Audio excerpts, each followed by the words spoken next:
Have you ever driven over a highway bridge and couldn't help but look below? Or stood on a shoreline's rocky ridge just to watch the water flow?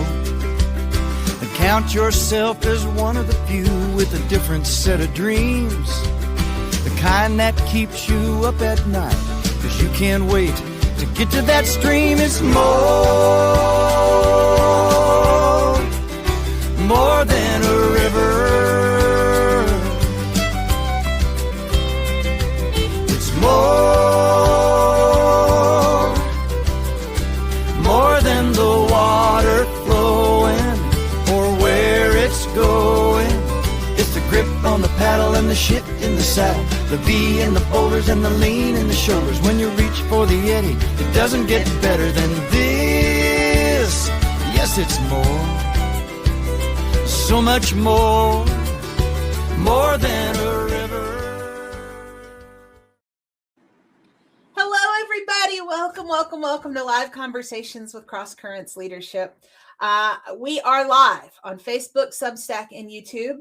We are doing this twice a month, all summer long, talking to experts across paddle sports and outdoor recreation to help you level up your paddle sports leadership for 2026, getting those golden nuggets that are going to make the difference in the work that you're doing out there in the paddle sports community. Tonight, I am excited to welcome Zach Kauffman from Sawyer Paddles and Oars.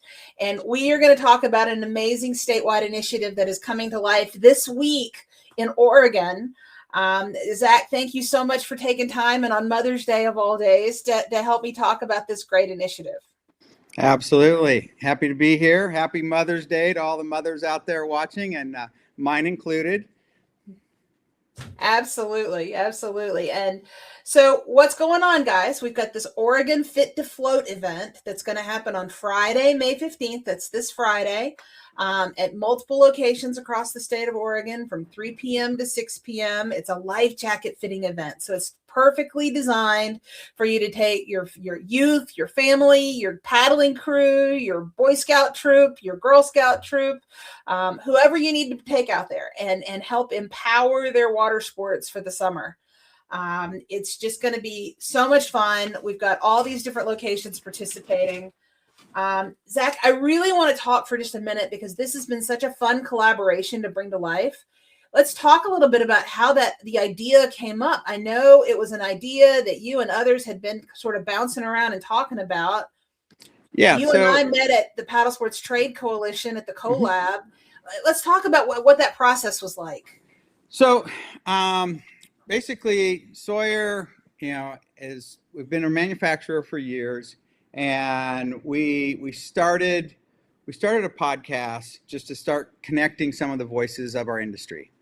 And one of the things with the podcast is that we interview guides, outfitters, folks that are kind of as part of the industry, just really doing the tours and kind of things, but also some of the agencies that kind of affect what is going on and really directly more to what connects to our immediate waterways.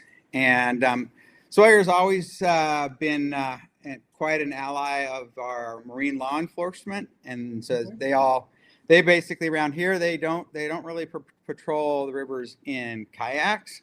They're in drift boats, rafts, or power boats, and so they all need oars. They come to us for oars.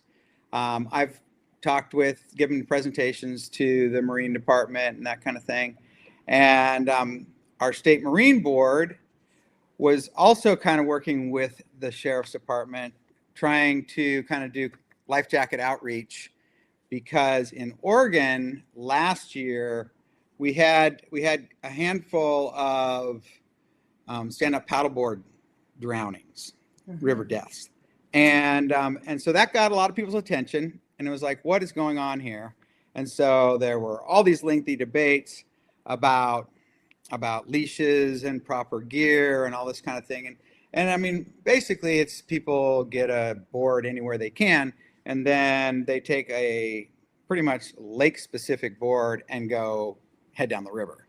And, and that's really where a lot of the problem has come. But so through that little bit, we were doing these podcast events, and Priscilla with the State Marine Board is she used to guide in the area. I've known her for quite some time, and ironically, I ended up getting an email from the sheriff's department, and then she was CC'd on it, and the sheriff was like, "I think you might know this person."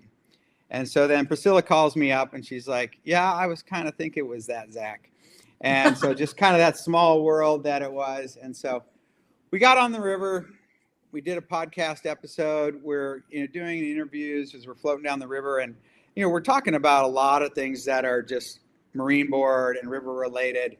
And we start talking about life jackets and start talking about the fact that life jackets from a state level are just a requirement, right? At certain ages, you have to wear them. And then, you have to have as many adult passengers in the boat. You got to have that many life jackets, but they don't require you to wear them unless they're on class 3 or above. And so that whole discussion kind of came about. And then one of the Marine deputies from Coos Bay was there, Luke, and he was like, "Yeah, we do a lot of presentations to school groups." And he says that the thing that's very interesting is that the age that they're required to wear the life jacket is 12 and under. And he says, you go into middle school and you're talking to these kids and they're so excited about turning 13 so they don't have to wear a life jacket. And he's like, so he has to present that that's not the thing. That's not the direction you want to be going. And he says this, it's always the same thing. It's young boys, and they always just want to tell them how great of a swimmer they are. Yeah. And so we got into this discussion. I'm like, yeah, well, a lot of that is, a lot of that faulting is on the parent because they don't actually get a jacket that fits the child, right? A lot of parents take on the concept of, unfortunately, I want to get a life jacket that my kid can grow into because, the kids grow fast and they grow right out of life jackets, and it's almost like so we got to brainstorming a little bit about that. We talked a little bit about a life jacket exchange program. And in Oregon, you're aware that they have the loaner program, which basically is several access points around multiple waterways. There's loaner programs where people can just grab a jacket if you need one. You can reach out to the State Marine Board and find out where that is. They actually have a map of all the waterways in the state with the State Marine Board, and they can actually find that, and so we got to talking about that. And then we got to talking about the fact that if a life jacket fits well, then the child will wear it, right? And we kind of drew this picture of, life jacket wearer 1 is the child with the perfectly fitting life jacket, and they're like all gung-ho ready to go. The thing's tight as can be around their torso. It's not going anywhere. And then split screen right next to them is the child that's in the horse collar life jacket strapped around them.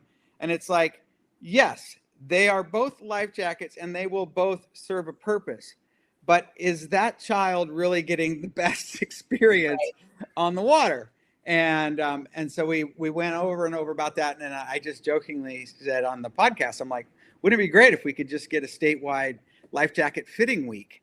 And actually, like, we could get this in schools. And like, as we were talking, that's kind of where we were first thinking, and we've scaled back from that just for the first year. But then you and I, we connected at the PTC collab, and collab's in the name. It worked out, and we start brainstorming. And as it turns out, I'm working with as one of the executive members of the ACA Regional Activity Council. We partner with Coast Guard Auxiliary all the time to get volunteers for safe boating events like this.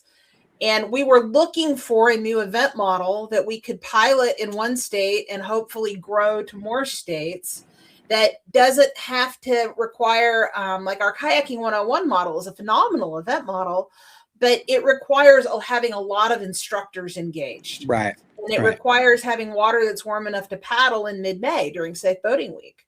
And in places in the country where either the water's not warm enough to paddle for beginners, or we don't have enough volunteers who are experts, who are instructors, engaged from day one, we needed an alternate event model. So, man, the timing of us bringing these ideas together, it really was phenomenal. And to your point, we did some brainstorming. We had to sort of refine the idea a little bit at first before we got to what year one is going to look like. So, and even then, we looked at it very much as a pilot project. This is our year one implementation. And, like one of the things that I've identified is that, Central Oregon is a big populous area, and there's a lot of water access there. Mm-hmm. And just unfortunately, the 15th of May kicks off the Pole Pedal Paddle, which literally is an event that takes over that entire town. So we almost have to find somebody in Central Oregon that has nothing to do with Pole Pedal Paddle.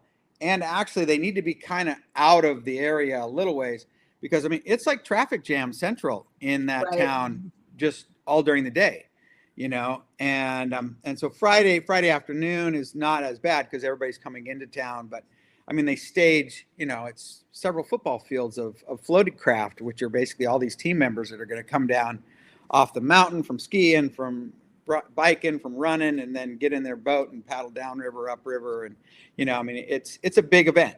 And, and so it's like, so that's some of the challenging things, is really like trying to get a day to fit a national event. And so we've kind of, we've softened the messaging a little bit as far as, like, hey, this is what this event is. But even if you're identifying that that's a need, if you don't get here for this, use a local shop. You use the State Marine Board, use a local shop that you can go in and get life jackets fitted. And I've always said that, that's a place where you want to shop local. When you're getting a life jacket fitted, you don't want to just phone it in. You want that's go right. spend some time. Everybody's body shapes are different, and there's going to be a life jacket that will fit you better than another one. And with children, that's the thing, is like, unfortunately, having your child grow into a life jacket is not the best thing, unless, there are some that you can get that work really well, as far as you can get them really cinched up, really, so that it actually snug to their torso and doesn't move up over their shoulders. But, it's got to be small enough. It's not going to last them forever. And the technical term from the Coast Guard is that it's supposed to be comfortably snug. Yep. Well, yeah. I worked as an outfitter for years, and we would snug life jackets down on people, and they would be like, "Whew, really?" It's like, if you are in the water in these rapids, you will thank me.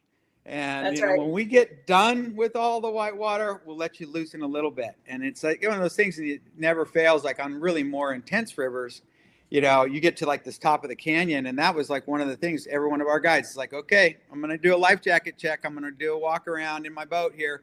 And you're just grabbing all the straps, and you're never fails. You find one person in there that's just like totally loosened their jacket up as soon as they got fitted. And then you're just like, oh no. No, we're not going to the rapids like this. These are not coming off. It's like floating is better than not floating. That's right. Well, once we were able to get the ACA state director engaged, once we got Priscilla and the Oregon State Marine Board engaged, and we even got the U.S. Coast Guard and Coast Guard Auxiliary engaged, although that obviously with the shutdown has been a little bit problematic here for our year one implementation. But we really then were able to go recruit the host sites, which was the next critical stage for our pilot project. And I think for any state that's looking to do a pilot project, that would be a great lesson learned, right? And we had to go recruit our peers, our retailers, our outfitters, and the host sites that are going to host this event. Yeah, and right now, I think we're fairly centralized on the I-5 corridor, but we definitely have, southern, central, and northern Oregon covered, and so there's definitely a location within an hour or so from most folks, and Central Oregon being that one spot that we know that we'd want to try and get a participant. Room for growth and improvement next year. That's right. So just to reiterate, guys, this is going to be on Friday. It's on May the 15th from 3 to 6 p.m., 8 different locations. Bring your family, bring your paddling crew, get all fitted up. In the show notes, I have included the link to the website so you can see all the details. It'll answer all your questions. It includes a map with all the locations of our 8 Fit to Float partner locations. It includes all the details. We certainly want to give a shout out to each of these locations: Paddle Shack, Alder Creek, Kaiser Fire District, River House, Oregon Paddle Sports, SOTAR, Sawyer Station, of course, and Indigo Creek. These are all the folks that have participated and are making their locations available for this community event on Friday afternoon. We should support them. And just keep in mind, this is all about empowering your adventures all summer. It's a free event. Come find a life jacket that fits. We're all about it. Absolutely. Swing by one of those locations. You can get your life jacket fitted. They'll be giving away stickers and that kind of thing. We've got a nice sticker or location for the event itself right there. And also State Marine Board gives out whistles at these things. So like we were talking earlier, you never can have too many whistles. And so it's just a great way to swing in, pick up some cool stickers to remind you of the event, and grab a whistle and make sure you're ready to get out on the water. That's absolutely right. So with that, Zach, thank you for joining me. I'm going to make a couple of announcements real quick. If you'll just hang with me for a sec. For sure. I want to thank everybody who has subscribed through whatever channel is convenient for you to Cross Currents Leadership, but especially those of you who subscribed on Substack to get the free email updates. And my heartfelt gratitude to those of you who upgraded from that free subscription to actually support our work here. I actually just got back in town from going to the national training event for Coast Guard Auxiliary and state officials in Charleston. Your support not only keeps me caffeinated on a day-to-day basis, but it also helps me to volunteer for events like Oregon Fit to Float and the National Coast Guard Auxiliary Training. So I really appreciate y'all's support and making that possible. We will, in other news, I want to give one shout out for these paddles behind me, these Aquabound Bending Branches paddles. They donated these paddles so that we could rehome them with young instructors and folks that are coaching up beginners out in the marketplace. And I was able to give all of those a new home most of the week of this week and the last couple of weeks. And these last 3 are going to find their new home this week. So I want to give a shout out to Sawyer and to all the other folks out there watching. Whoever wants to send us some gear to rehome to young instructors, you can be the next podcast decor and gear going on a side quest. So Zach, you think you got anything hanging around? We can handle that. Well, just send me the sure sizes. love to find it a home among our young instructors. Absolutely. And so next time over the summer, you see me doing the podcast, you'll see Sawyer paddles behind me. And we'll be moving on to the next era of our messaging. Sounds great. So guys, I want to thank all of you for everything you've done to support what we're doing here with these live streams. We'll keep doing this 2 times a month all summer, and we'll just see you next time. Happy National Safe Boating Week, everybody. See you later.